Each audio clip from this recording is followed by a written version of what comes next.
അപ്പോ ഇപ്പൊ നമ്മള് കോമഡി ചെയ്യുമ്പോ ഇങ്ങനത്തെ തരത്തില് അത് സ്പോണ്ടേനിയസ് ആയിട്ടാണ് കോമഡീസ് ചെയ്യാറ്, പ്രിപ്പയർ ചെയ്യാറുണ്ടോ? കോമഡി നമ്മള് ഞാനൊരു കോമഡിയിലേക്ക് വന്നിട്ട് ഒരു 25 വർഷമായി. ഞാനൊരു കോളേജ് ജീവിതമൊക്കെ സമയത്തൊക്കെ ഇവരിലേക്ക് വന്ന് അങ്ങനെ നമുക്ക് എങ്ങനെയാണ് കൊച്ചിൻ കലാപം എന്ന് പറഞ്ഞ ട്രൂപ്പിൽ കളിക്കണം ഒരു ആഗ്രഹം കോളേജ് പഠിക്കുമ്പോൾ ഉണ്ട്. എന്നാലും നമ്മൾ കലാഭവനിൽ ഇന്റർവ്യൂവിൽ വന്നു കയറി കലാഭവനിൽ കളിച്ചു, വേൾഡ് ടൂർ പോയി ആബലച്ചനൊക്കെ ഉള്ള സമയത്ത്. അത് കഴിഞ്ഞിട്ട് കലാഭവൻ കഴിഞ്ഞിട്ട് പിന്നെ കോമഡി സ്റ്റാർസ് അങ്ങനെയൊക്കെ പോയി. കോമഡി സ്റ്റാർസിൽ നമ്മൾ എപ്പോഴും ഇപ്പൊ എന്നെ വെച്ച് നോക്കുമ്പോ ഞാനും മനസ്സിലാക്കിയെടുത്തോളം ഇമോഷൻ നമുക്ക് പിന്നെയും ഹാൻഡിൽ ചെയ്യാൻ പറ്റും, പക്ഷെ ഒരാളെ പറഞ്ഞ് ചിരിപ്പിക്കാന്നുള്ളത് ഭയങ്കര കഷ്ടപ്പെടാണ്.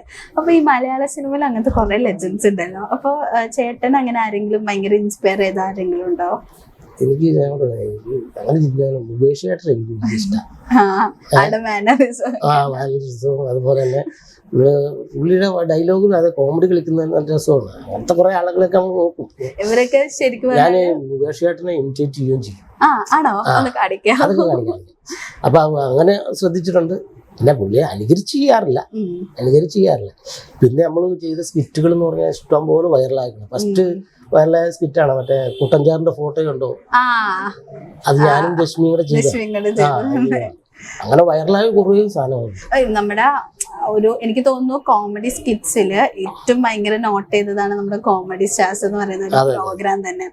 ഇപ്പോഴും അതിൽ ഇപ്പൊ പുതിയ ഒരുപാട് പരിപാടി വരുന്നുണ്ട്. നമ്മളിപ്പോഴും അതെന്ന് പറയുമ്പോ ഒരു സ്പെഷ്യലാണ്. ആദ്യത്തെ ഇത് ഡയലോഗ്സ് ചിലവര് യൂസ് ചെയ്യുന്നുണ്ട്.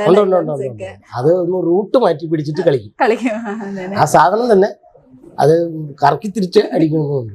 അങ്ങനെ ഉണ്ട്. അപ്പൊ ഇനി ഫ്യൂച്ചർ എങ്ങനെയാണ് ഇനി വരുന്ന? ഇപ്പൊ ദൃശ്യം 3യുടെ കാര്യം പറഞ്ഞു, അതല്ലാണ്ട് വേറെ ഏതൊക്കെയാണ്? 2-3 പടമൊക്കെ പറഞ്ഞിട്ടുണ്ട്. 3 കഴിഞ്ഞിട്ടൊക്കെ ആയിരിക്കും കൂടുതൽ ഇറങ്ങുകളായിരിക്കും. തിയേറ്റർ ആവൂലോ. അപ്പൊ അതിന് വലിയൊരു സന്തോഷം. തിയേറ്റർ ആവൂലോ എന്നുള്ള സന്തോഷം. അപ്പൊ എന്തായാലും നമ്മുടെ ദൃശ്യം ലാലേട്ടൻ എല്ലാം പറയുമ്പോ തന്നെ നമുക്ക് ഭയങ്കര ഇതാണ്. അപ്പൊ ലാലേട്ടന്റെ ഇപ്പോൾ ഒരു എക്സ്പീരിയൻസ് എങ്ങനെ ഉണ്ടായിരുന്നു? ലാലേട്ടനായിട്ട് 3 ദിവസം ഉണ്ടാകും. പിന്നെ ഒന്നാമത് കൊറോണ ടൈം ആയതുകൊണ്ട് ലാലേട്ടനൊക്കെ വന്നു കഴിഞ്ഞാൽ എങ്ങും പോവില്ല. കാരണം എല്ലാരും ടെസ്റ്റ് ചെയ്ത് നിർത്തിയേക്കുക.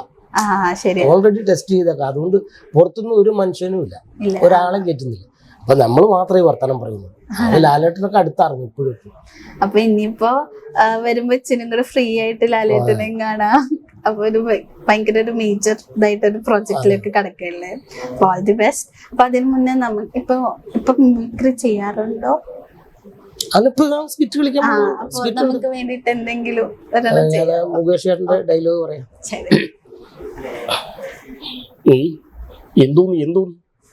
എന്തോ നാടേ ഞാൻ ഏൽപ്പിച്ച കാര്യം എന്തായി?